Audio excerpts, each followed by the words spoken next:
Hey Capricorn, welcome to the party because January 2019 has got your name written all over it. Yes, Sagittarians have got a lot going on and they've been whooping it up, but this is your time to have an extraordinary experience.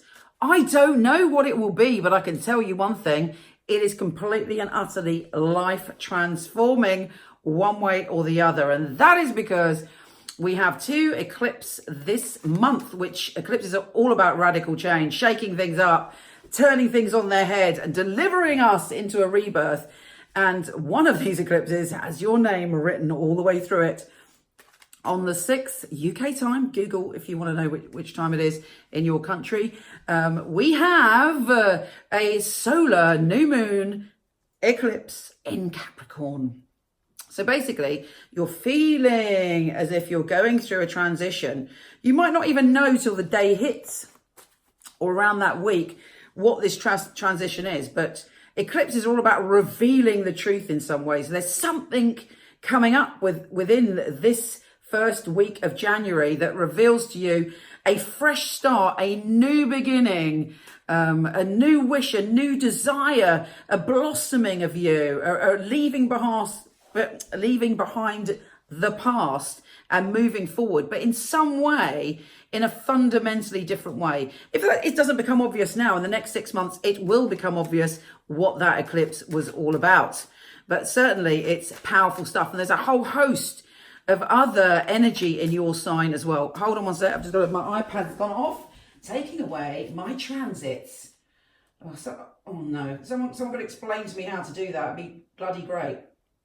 Okay, on the 1st, Mars goes into Aries, which is the place for you of sorting out your home. You've got a lot of energy to redecorate, to transform and do all that. But on top of that, we have Sun joining forces with Saturn. You are an unstoppable, strong and powerful being when the Sun conjunct Saturn. You're determined, and whatever you want to do, you have the energy, you have the vision, and you have the strength to do it. And then Mercury, the planet of communication, goes into your sign around the 5th. Fabulous news. It gives you the gift of the proverbial gab. Your words are like spells and magic. Be careful what you think because the cosmos is listening. Speak positively to yourself, boost yourself up, make sure what you're saying to other people that you mean it. Be optimistic and positive with the universe about what you want to achieve. Then we have that eclipse, which is a game changer. And then Venus is shifting signs on the 7th and making you feel very psychic and very soulful. You might meet someone that you feel that you have a past life connection with. Somebody might pop up that you've had a soul connection with before, or it may be that you plunge deeper into your lover, but you're unzipping yourself in a way and you're opening your heart to a deeper form of intimacy. Be a little bit careful. The shadow side of that is that you may fall for a beautiful illusion. There may be someone that you feel all this for, but it's almost like a drug-like addiction rather than a pure emotional connection. When the Sun conjuncts Pluto around the 11th UK time, you're like, you're going through this transformation, but you're also stepping into your power. You're determined to succeed. And actually, you may have already had sort of little signs, seeds or opportunities so that you even know what this is about. But you're on it. You're like, I'm going to do it. I'm going to succeed. I'm going to make it happen. With Venus trines Mars on the 18th, again, you're very emotional. You want to be around your fam. You want to be around the people that make you feel safe. You're a little bit emotionally vulnerable, but in a positive way, while also feeling powerful, which I think is the best way to be. You're confident, but you're also aware of your vulnerability. What else? Oh yeah, and then the total lunar eclipse may be quite emotionally intense for you because it's in your primal zone. Life, death, rebirth, primal emotions are all being stirred. And it's a peak experience. Trust your instincts and your intuition. You may have an overwhelming feeling of grief. If there's been any loss around you, that might rise to the surface. It's like a release for you and you're just properly feeling it.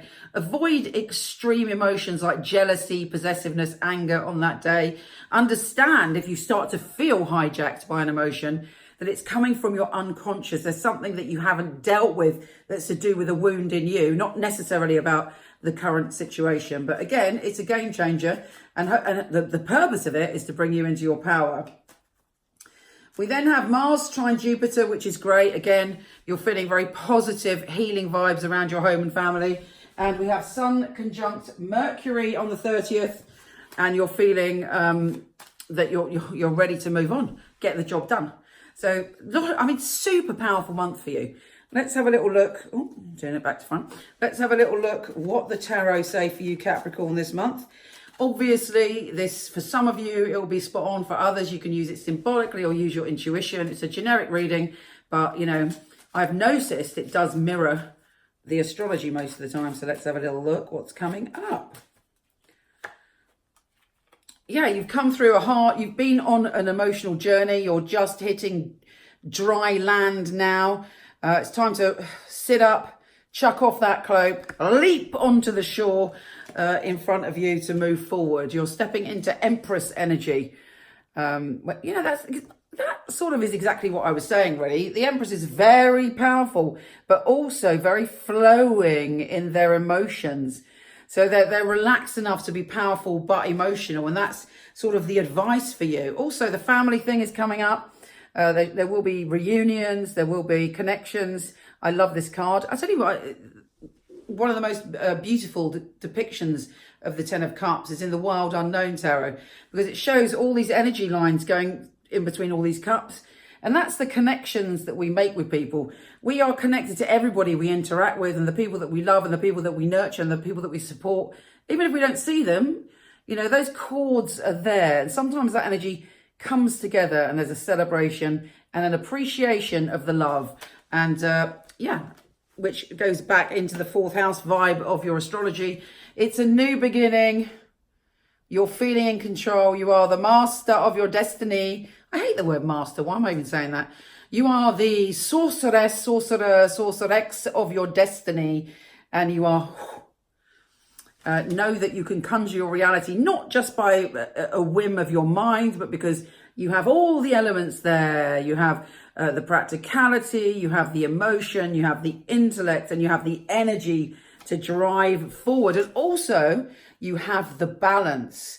When we balance all of those things up, we make a primordial soup of fabulous. You know, you are mixing it up, you are shaking it up, the cocktail of life and magic, blending your energies to reach success. So I was also telling you, make sure you are balanced in a nutshell. There may be a creative rebirth for you. You may be mixing with someone who's really sweet and innocent and sees the world in a very beautiful way. And that's like a tonic to your heart. There may be, and I'm pretty sure there will be, some radical endings and beginnings with those eclipses. So something is changing. I don't know how, I do like change because I'm an Aries, but change is hard at the time. You know, it's difficult. But just, you know, be strong. You are the Emperor, but notice you had the Empress as well. Be the Emperor and the Empress. Balance those two energies for success and trust your intuition. I would say that this is all about that eclipse energy. The most powerful days for you. Well, actually, it's a powerful month, but be aware of what comes up to you around both of those eclipses. It's very important for you because it could change your whole destiny. You might find yourself a bit knackered, a bit tired. You might need to sleep, but you may have very interesting dreams. But fundamentally, it's a rebirth for you. You know, you're the page again. You're going to see the world in a way that's filled with potential, fingers crossed.